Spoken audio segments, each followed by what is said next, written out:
Namaskar. Yesterday, Delhi Finance Minister Mr. Manish Sisodia presented his Deshbhakti budget. Now he says Deshbhakti budget is to inspire patriotism and it is basically to commemorate the 75th Independence Day, which is supposed to be on the 15th of August. Now, what is interesting about the Deshbhakti budget is they have allocated a fairly decent amount for education. Now, before I go to my colleague Akhilesh Bhargava for his detailed analysis, let me give you broadly how this budget is being allocated. Now, Delhi government has allocated 24% for education, which is roughly around 16,377 crores. By the way, the total budget size is 69,000 crores. So out of 69,000 crores, 16,377 crores has been allocated for education, which is 24%. 14% has been allocated for health. 11% has been allocated for other expenses. 6% has been allocated for public debts. 5% for interest payments, 7% for social welfare and social security, 2% for agriculture, rural development and INFC, 5% for power, 8% for housing development, 5% for water supply and sanitation, and 13%, which is the second largest, for transport, roads and bridges. Delhi government seems to be giving a lot of impetus to education, health and infrastructure. So, by the looks of it, looks very good. Just before I go to Akhilesh, let me also tell you where the money is coming from. Almost 63%, which is 43,000 crores out of the 69,000 crores comes from tax revenue. Around 1% comes from non-tax revenue. Around 14% comes from small saving loans. Around 9% comes from GST compensation. 3% comes from CSS, 1% comes from central sale tax, and around 1% comes from normal central assistance and central grants, and 8% as opening balance. So this is the way the money is coming in. So this is how the budget looks. Now let us get to Akhilesh Bhargava and chat with him and figure out how exactly is this budget according to him? Sujit, every budget today is more politics and less of economics. It is more of populism and less of finance. It is more based on what is the thinking and philosophy of the party. So if you're steeped deeply into socialism, communism, you're going to have only social welfare schemes being predominantly posted in the budget. And if you are into a righteous thinking from the sense of supporting capitalism, you might have expectedly more expenditure taking place on development activities. Now, if you look at the Delhi budget that you just spoke about, you highlighted that 24% of it is on education. I would be very delighted if it is truly being spent on education, because what better than nurturing our future generations and making them educated and productive? But knowing the way that governments today present their documents, I would like to actually go into the numbers in more detail to be truly convinced that all of 24% is needed and it is going into education. So, of course, the budget highlights that they are setting up a Sainik school in Delhi. They are trying to set up another defense studies preparation school. But despite that, I always look at government numbers with suspicion because they are window dressed most of the times. But if it is 24%, I certainly give them marks. It is nice to see that our young generation is being well nurtured and looked after, Sujit. So my first reaction on it is that. Now, what is actually missing from the budget truly, Sujit, is higher dose of expenditure on productive development expenditure. I think that is conspicuous by its absence. The way I look at the budget, Sujit, is that you are spending money belonging to the public. It's like a household. You earn money. You need to spend it to build the productive capacity of the state concerned, to make it more progressive, to make it more developed, to ensure that you have more advanced infrastructure that is being set up there. I don't see traces of this in a big measure in the Delhi government budget, and that's where I would be disappointed. Coming back to the allocation, They have allocated the amounts pretty right, I guess. 24% on education, 14% on health, 13% on transportation versus 3.2, 3.5% on health in Maharashtra. We'll come to Maharashtra later on, but they've allocated things right. What is your take on that? Allocation is a very relative term. I would look at the allocation from the angle of what is the population size and what it really was needing. The backlog of development expenditure there. Like, for example, if I just wanted to be a critic, I would probably end up saying, oh, Delhi seems to be very backward in, let's say, healthcare, and so they are now spending more. And Maharashtra must have been very advanced in healthcare, so they are not spending more. That would be a false statement if I was to do so. But any allocation that is there has to be relatively seen. I think because of the pandemic that we have all faced and we continue to face, the governments seem to be now wanting to improve their health infrastructure. Maybe Delhi is trying to make a beginning there. If you look at it, this looks to me like from a political perspective, this looks to me like a kind of an honest budget for the simple reason that they have put money where they were focusing on. They were focusing on healthcare, they have put 14%. They were focusing on education, they have put 24%. They are focusing on infrastructure, they have put 13%. They were focusing on power, they have put 5%. They are focusing on water supply, they have put 5%. So primarily, wherever they are focusing, they have put the money. So therefore, to my mind, I think from a political perspective, this looks to be a very honest budget. Now, what is your take on this? I would look at it from a development perspective. From a development perspective, if you're truly spending 24% of your receipts on education, I would give you a lot of marks. And I would hope that it is translating into educated, brighter, skilled, talented children and next generation for us. So from a development perspective, I would give it marks because the best value addition that takes place in any individual is once he gets educated. So I would give a lot of marks there. Where I find things missing, Sujit, is development expenditure in terms of infrastructure. I think there are gaps there that I can see. Otherwise, if I just focus on expenditure related to giving a better life, an improved life, a more educated citizen of Delhi, then there seems to be an allocation that looks healthy. Arvind Kejriwal's government seems to be looking at the 2048 Olympics, and basically what he's saying that he's building up towards the 2048 Olympics, and that is why so much impetus on infrastructure. Do you think it's a possible dream? See, Sujit, there are two dreams that he has projected. One is he says that by 2047, the income of a Delhi resident should be the same as that of a Singapore resident. Now, we are talking about 2047. That's about 26 years away from now. A lot will change. A lot is bound to change. We don't even know whether Aam Aadmi Party will remain in power for a long tenure during this period. But that's the kind of vision he's trying to give. We've seen those kind of statements come out of Bombay so often when the government had announced that they want Mumbai to be a Shanghai. Of course, Mumbai never became a Shanghai, but Shanghai became a New York in the intervening period. So these are loud statements. Whether they translate in ground reality, we really do not know. Talking about 2048 as, Delhi to hold the Olympics, again, a grand statement. If that is what it is, then you will have to start a plan to start building infrastructure to be able to support something like that. Is there a start of that sort in the budget? I really don't think so. So this is more a statement to give a vision. I don't think anything has been put into the budget to say we have made a start for it. And interestingly, the Olympic Association head says that before you make any such statement, have you even considered whether that slot is available or whether you are ever going to be eligible for it? So I think these are just statements of visions which have been given, but no move has been made towards it in terms of income being equal to a Singapore resident and also in terms of Delhi holding the 2048 Olympics. Okay, Akhilesh, looking at the budget, what is your take? Is this a realistic budget or is this a political budget?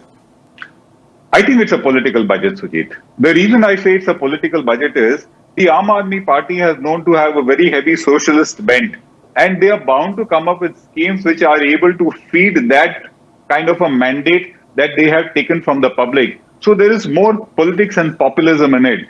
As a conservative economist, I would always like to see a budget which is very heavy on development expenditure with a very defined plan such that we say, oh, infrastructure is going to build up in a very big way and the GDP of that place will go up because infrastructure has come up in a large measure. I think that's missing. So for me, it's more on populism and less on development. Okay, before I get to Maharashtra, I want to ask you last question on Delhi.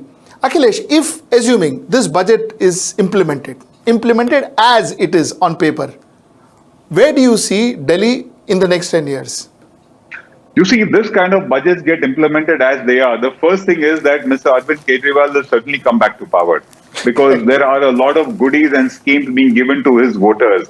But if the emphasis does not come on infrastructure and developmental expenditure and projects, then Delhi is not going to go very long because at the end of the day, what determines the quality of life, the potential of growth of a city or a state or a region is infrastructure development. I think they will need to balance that out, Sujit. Coming to Maharashtra, Maharashtra's expenditure is 4.34 lakh crores. Receipts are 3.49 lakh crores and therefore a deficit of 54,618 crores. This is targeted deficit. Now, the way Maharashtra collects the receipts comes from state-owned non-tax revenue is 5.5%. State-owned tax revenue is 50.3%, capital receipts 23.8%, share in central taxes 8.7%, grants in aid from central government 11.7%. Now, this is where the money comes from, and the way this time around the budget has been allocated is as follows: subsidies 6%, other revenues and expenditure schemes 24%, capital expenditure 12%, salaries 25%, pensions 9%, interest payment 9%, repayment of debts 10%, and compensation of local bodies on account of GST 5%. This is how the Maharashtra budget looks. Akhilesh, your take on this? You know, Sujit, if I look at these figures from a pure finance perspective and I go from experience, then the Maharashtra government reminds me of a household with very poor finances, such that they are living on what I call paycheck to paycheck on a month-to-month basis. If you look at the amount of expenditures which are to do with, non-developmental totally, salary takes 34% of the entire receipts of the government of Maharashtra. You add another interest component of 9%, it means 43% is just going away in expenditure, which will not result in any buildup of a capital asset for the state. A mere 12% is being spent on capital assets. So to me, this clearly indicates a state where finances are extremely weak, they are patchy and shaky, and the government is just living hand to mouth on a month-to-month basis, I would call it paycheck to paycheck basis. And that's a pretty weak state of finances. That is why you have talked about a deficit of 54,618 crores. I think, Sujit, it's a matter of concern. You know, the expenditure on healthcare is mere 3.5%. And you know what? It is actually come down from the revised estimate of 2021. Revised estimate of 2021 was 18,096 crores, and this time around the budgeted estimate is 15,748 crores. Now, how would you see this? Spending Sujit, less on healthcare, especially under circumstances, has gone up because of the spending that the government had to do on account of corona and on account of vaccination. So 2021 financial year becomes unusual and it's truly not comparable. But if you look at the figure in absolute terms, which is 3% something as expenditure on healthcare, it is certainly an extremely low figure, which means the government doesn't seem to have a long-term plan to be able to set up an infrastructure such that if ever any other pandemic were to come, we should be in a reasonably robust infrastructure. The fact is, even in a non-pandemic time, the health infrastructure of the government of Maharashtra is weak, and there seems to be no plan to strengthen it. We don't seem to have learned our lessons from COVID. It is not that we have built permanent structures, even with that excess spend that we did in 2021. There are no permanent structures that has been built. So it's nothing like we can say that, okay, we spent a lot 2021, so 2021, 22, we can take it easy. That's not happened. Whatever has been spent has been short term, and it is spent and it is gone and it is over. Okay, that being said, Akhilesh, I'm just trying to compare apples to apples first, and then we'll get deeper into it. Healthcare was one. Education spend doesn't seem to be any significant spend for education either, Akhilesh. Yes, yes. I think the state needs to realize that it is not spending its monies for human development in a proper way, Sujit. So, Akhilesh, what would your highlight be as far as Maharashtra budget is concerned? As far as the Maharashtra budget is concerned, my tagline is the state is living on a paycheck to paycheck basis, on a month to month basis, because they are living beyond their means. It also shows a chronic rot which has come into the government finances, where government after government has been living beyond its means. They've been borrowing debt. The debt of the Maharashtra government is a shocking over 6 lakh crores, if I believe that's what the figure is. So you're talking about very shaky, very patchy state of finances with no dedication from any ruling party, whether it is the present Mahagadi or whether it was BJP or Congress earlier. No commitment in trying to improve the state finances today. Akhilesh, what does capital expenditure of 12% include? It would include roads. It would include primarily roads. You're talking about hopefully some social infrastructure. You're including bridges. We are talking that kind of a capex expenditure. So 12%, do you think is good? I think it's very low, Sujit. I mean, look at it like this, Sujit, that you are a household, okay? Your income is 4.3 lakh crores, as is being spoken. Your expenditure is 4.3 lakh crores. Your receipts are 3.49 lakh crores. You're already living beyond your means. And out of all the debt that you're incurring, because when you say there is fiscal deficit of 54,618 crores, it means that is the amount you're going to borrow in this year also. Out of that huge borrowing, in a way, you're only spending 12% of the total amount towards capex. It's a very low amount, Sujit. If you were to compare Delhi budget to Maharashtra budget, how would you compare?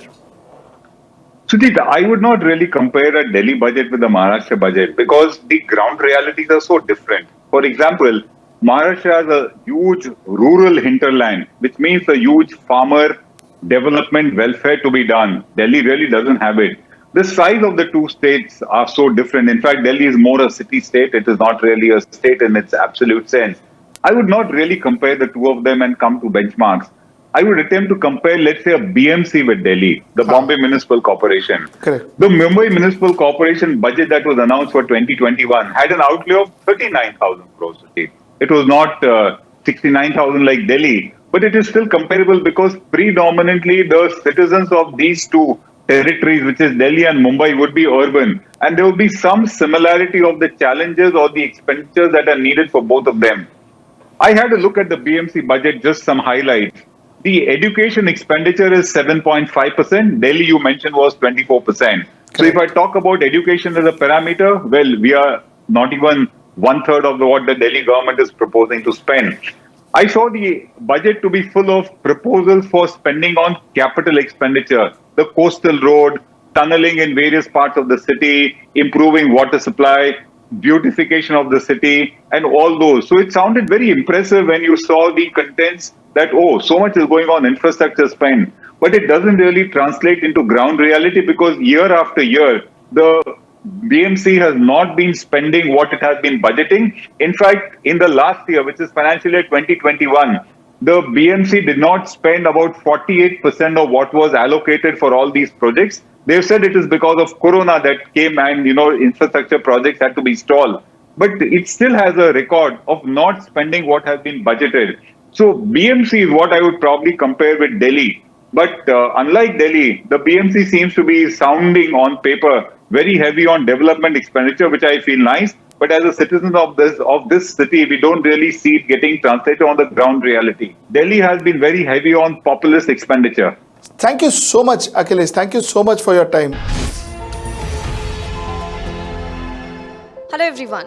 HW News English is 2 years old now.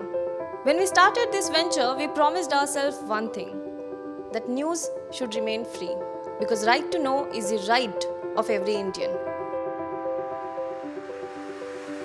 But to keep news free for everyone, we need support from some of you.